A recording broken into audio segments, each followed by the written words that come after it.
আসসালামু আলাইকুম। আশা করি আল্লাহর মেহরবানিতে আপনারা সকলেই ভালো আছেন। আল্লাহ তাআলা আমাকেও ভালো রেখেছে। আজকে একটা গুরুত্বপূর্ণ বিষয় নিয়ে আপনাদের সাথে আলোচনা করব। বিষয়টা হলো ডাক্তার, মেডিসিন আর পেশেন্ট।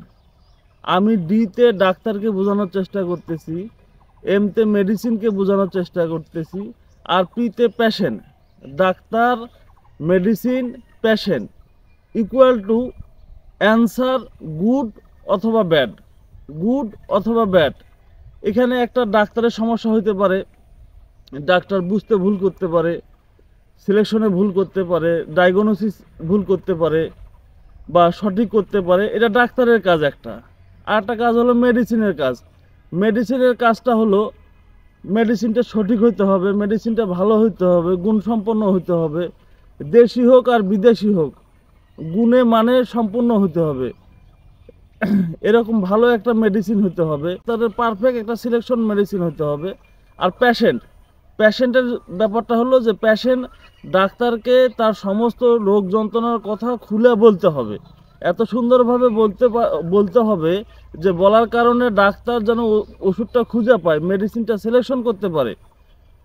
এরকমভাবে যদি পেশেন্ট সহযোগিতা করে ডাক্তারকে, এই তিনটা সমন্বয়ে হবে কি অ্যান্সার গুড আর ব্যাড। গুড হবে ডাক্তারের ওষুধ সিলেকশন সঠিক হয়েছে, মেডিসিনের পাওয়ার বা মেডিসিনটা সঠিক হয়েছে, এবং পেশেন্ট বা রুগী ওই ডাক্তারের পরামর্শ অনুযায়ী ওষুধগুলো ঠিক মতন সেবন করছে, তাহলে অ্যান্সার হবে গুড। আর যদি এখানে সমস্যা থাকে যে আপনার পেশেন্ট ঠিক মতন ওষুধ খেলো না, সময় মতো ওষুধ খেলো না, ডাক্তারের আদেশ নিষেধ মানলো না, তাহলে অ্যান্সার ব্যাড হবে।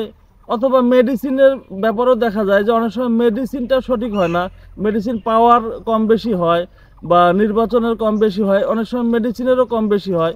আবার অনেক সময় দেখা যায় কি ডাক্তারেরও সমস্যা হয়, ডাক্তার বিষয়টা ভালো বোঝে না বা ডাক্তার বিষয়টা ভালো বুঝতে পারেনি, হঠাৎ একটা মেডিসিন সিলেকশন করে দিছে। এই জন্য তিনটের সমন্বয় অ্যান্সার গুড আর ব্যাড হয়। এজন্য এই এই ভিডিওটা ডাক্তার এবং পেশেন্ট উভয়ের জন্যই উপকারী হবে যদি আমি যে কথাগুলো বললাম এগুলো হৃদয়ঙ্গম করার বা বোঝার চেষ্টা করেন, তাহলেই বুঝতে পারবেন।